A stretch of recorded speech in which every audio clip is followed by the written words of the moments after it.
Ginagamit. Dati ini ano ay. Yung mga natulong. Kahit gabi. Ito ang kanyang lutuan. Pwede po bang makapasok? Ayan lang kapraso. Kami po may dalang bigas at saka mga dilata, noodles. Maluluto nyo naman po yung noodles, no? Biskuit at kape. Pasok mo nga. Okay, ano mo? Lagi mo doon. Tataguan.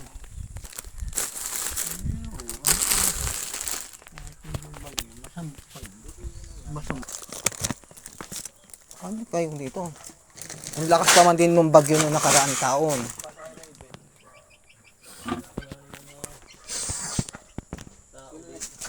Sipon ay kaya ako inuubos. Kaya sa Bicol ako ini anak pero hindi ako lumaki doon sa Bicol. Eh, saan po kayo talaga? Dito na kayo namaki. Oo. Sinong pamilya niyo rito tayo kung pwedeng magtanong? Sa Quezon, sa Lupis ako lumaki. Tapos, Ay, kaya naman ako napapunta dito. Diba nung may alaga dito sa lupang isang tiyo ko. Kaya ako Ikaw lang ang katiwala ng mga tiyo mo noon dito sa lupa.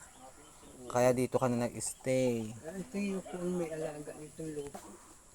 hanggang, simula ng anong taon tayo pumunta dito? Ang inang pumunta ko dito, edad ko ni 25 ay Ilang taon na kayo ngayon? 73. Ayan. Para sa ano ha, si Leo, yung kapitbahay kilala niyo, siya ay nanghingi na, nagsabi na kung pwede kayong tulungan. Ano mo? Si Leo, ito ba yun? Kilala ka ba ni tatay? Meron dito, ito, suka, toyo, para meron kayong gamit dito. Asukal, kape, meron din po. Apa niya? Kapa! Ito, kape. Ito tayo, Ito, kape.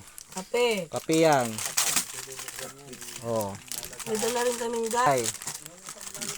Ito po ang gatas. Gatas yan. Itong bahay ko,